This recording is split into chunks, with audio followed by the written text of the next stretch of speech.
I feel like when I was learning how to knit, I watched every single video on YouTube about ribbing techniques, how to fix messy ribbing. And what I found was that most of the videos were saying that your purls were too loose and you need to tighten the purls by tugging on them.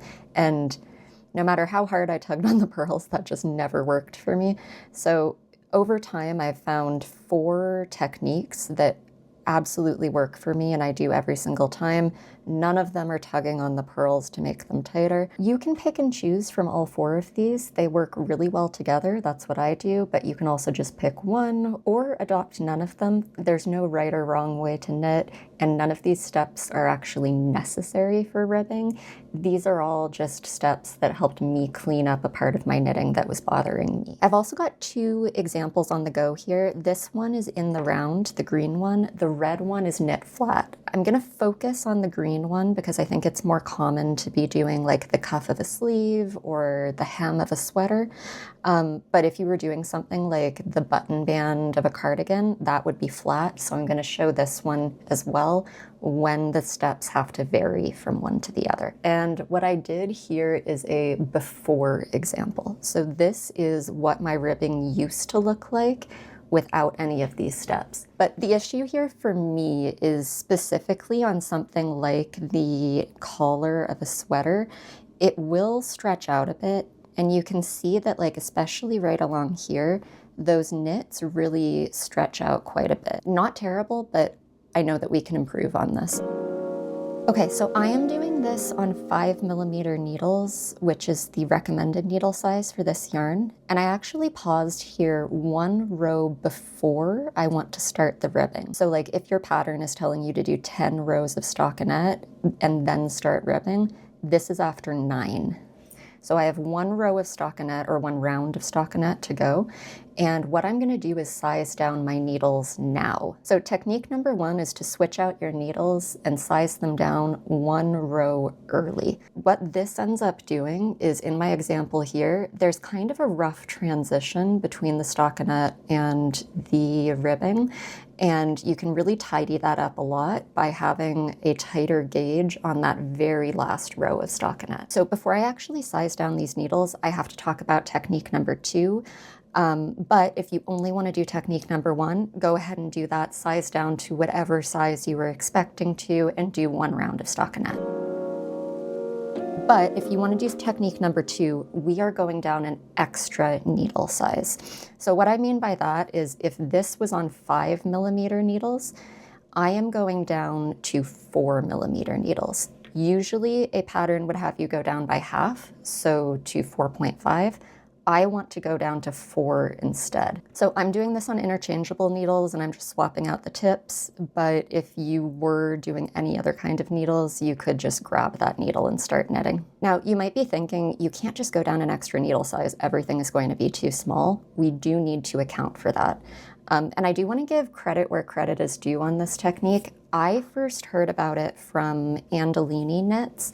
I also know that 2 Pearls in a Pod has been talking about it, and I think that they credit Stitches and Stem. So go follow all 3 of those accounts. They are fantastic. So in order to go from 5mm to 4mm, I have 40 stitches on my needles right now. And what I want to do is add an extra stitch every 7 or 8 stitches. Now, there isn't an exact science here, and if you do just want to start knitting and every time you get to 7 or 8 stitches, do a make one left, a make one right, that totally works. You can wing it. If you want to be super specific about it though, what you can do is take this 40, divide it by 7. This gives you quick maths, 5.7. Now the divided by 8 option will give you 5 stitches. So we want to be adding like somewhere in between 5 and 6 stitches. Now, because I am doing 1 by 1 in the round, I do want to be adding an even number. So this is where you kind of have to decide whether you're more worried about this being too small or too big. It will probably be fine either way. But because I want to add an even number in this ballpark, and I'd rather it be too big rather than too small, I am going to add 6. Okay, so now I just keep going on the smaller needles in stockinette, and basically every time you get to about 7 stitches here, you're going to add another stitch. So make one left or make one right, whatever you are more comfortable with. I'm just doing make one left here. And keep a little tally of that if you need to. I probably should, so that you know how many stitches you've added.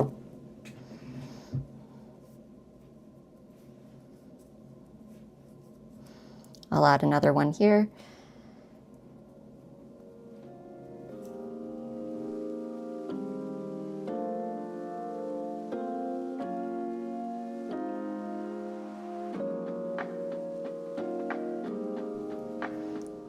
Okay, and that's technique number 2. I'm now done my stockinette. I'm on the smaller needles by an extra 0.5 millimeters, and I have 6 extra stitches to work the ribbing with.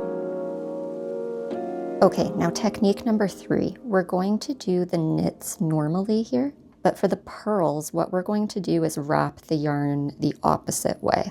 So I'll show you continental style first, and then we'll do English style.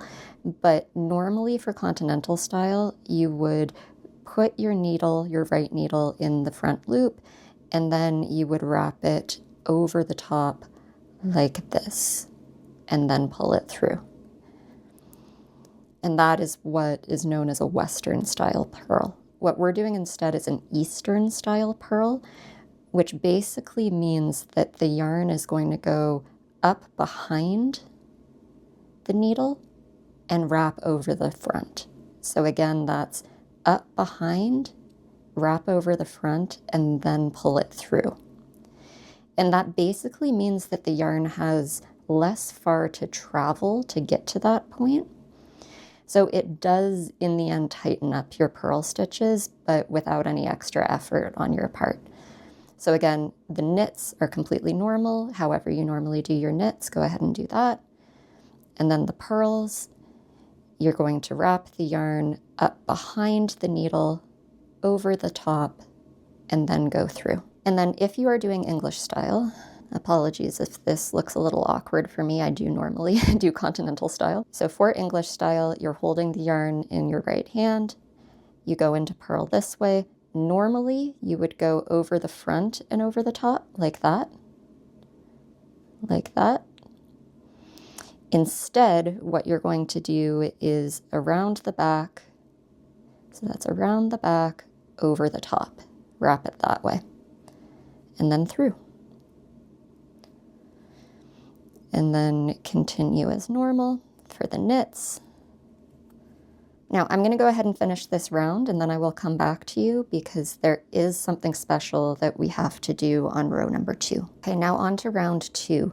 Now the difference for round 2 is that because we wrapped the yarn the wrong way on the pearls are now mounted backwards. And what I mean by that is that we can knit the knits normally, but then when we go to do the purl, normally this leg, the front leg, is closer to the tip of the needle. And now that we've wrapped it the wrong way, it's this back leg that is closer to us. And if that isn't immediately apparent, if you try to purl this normally, it should feel really awkward because you would be twisting that stitch. So what we need to do is purl through the back loop, and then again, I'm still wrapping the yarn the opposite way.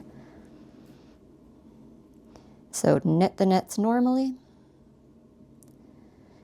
and then the purl, I'm going in through the back loop towards the front, and then up around the top from the back for the pearls. So this is allowing us to wrap the yarn the wrong way for the pearls without twisting those stitches. So for knitting in the round, you are just going to continue like that until you are ready to bind off. Okay, so I've got a flat example here now, and for this one, once you have done one row of ribbing where you are wrapping the pearls the wrong way, the opposite way, then once you turn the knitting, it's the opposite. So the pearls we are not doing through the back loop, but the knits, like the one I've got here, are now mounted the opposite way. So you can see the back leg is closer to the tip of my needle, And if I tried to knit this normally, it would feel very awkward. Like I would have to really muscle that through. So it's the knits now that we have to knit through the back loop. Purls, it's the front leg that's closer to the tip of my needle. So normally, but still wrapping the wrong way, always wrapping the purls the wrong way. And knits, I'm going through the back loop. And now, having turned the work to the wrong side, it's exactly the same thing when knitting flat. So the purls are done normally, but wrapping the wrong way, and the knits are again mounted backwards, so we're going to knit through the back loop. And by the way, if you try this and find that it's really helping, you can do this for all of your knitting, not just ribbing. This is called combination knitting, where you are doing the knits the Western way and the purls the Eastern way. And then you just have to resolve that by making sure you are knitting through the right loop, whichever one is closer to the tip of the needle. I do this for all of my knitting now, not just ribbing, and I find that it makes a really, really big difference. Do let me know if you'd like a whole video on combination knitting. I'm no expert, but I have learned a few things along the way. It does get more complicated if you try to do like decreases or cables, so I would be happy to do that. Okay, I am back and ready to bind off this swatch. For this one, we are going to do a tubular bind off. This is something I do even if a pattern calls for a regular Italian sewn bind off. I always add the setup rows for a tubular bind off. The other thing I'm going to do here is size down the needles again. So on this swatch, I had gone down to 4mm needles for the ribbing. I am going to go down to 3.5 for the bind off. So for the first setup row, we can knit the knits normally, then bring the yarn to the front and slip the purls. And if you did technique number 3, you can also remount these stitches at the same time so that the front leg is first. So you can do that just by putting the needle through the back loop and slipping it that way and knit the knits. So slip the purls, remount if you need to, and knit the knits.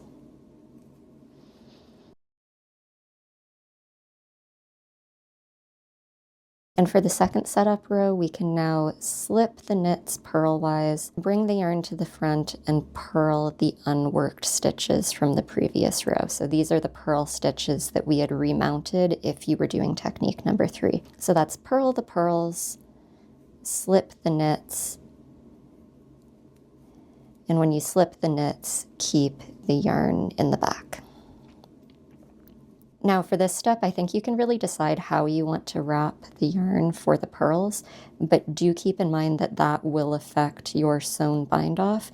So you would have the option to either adjust how you are doing the sewn bind off or to remount the stitches before binding off. Okay, so setup round's done there, and that is ready for the sewn bind off. And I'll just quickly explain how this flat option would work. So for this one, we are slipping the purls and then knitting the knits, just like row 1 of the round version. But here, if you did technique number 3, the knits are mounted backwards, so you knit through the back loop. So that's slip the purls normally, knit the knits through the back loop, and when you slip the purls, make sure you have the yarn in front. So yarn in front, slip the purl, knit the knit through the back loop. Slip the purl with yarn in front, knit the knit through the back loop. Okay, and then when you turn it to the wrong side of the work, for this one, everything should now be mounted correctly. So we're basically repeating the exact same setup row here where we're slipping the purls with yarn in front and knitting the knits, but the knits are now mounted the proper way, so we don't need to go through the back loop. So slip the purl with yarn in front, knit the knit, but through the front loop.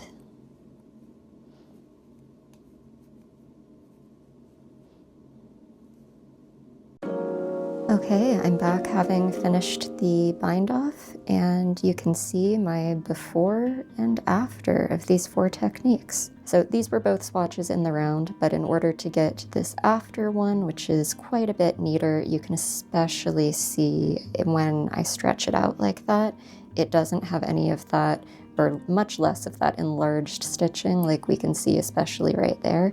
So if I were to have this as like the neckline of a sweater, I would be very happy. And these 2 swatches are basically the size of a cuff, so you can really see the difference there in the neatness. And just for fun, here's what that flat version looks like. So exactly the same 4 steps.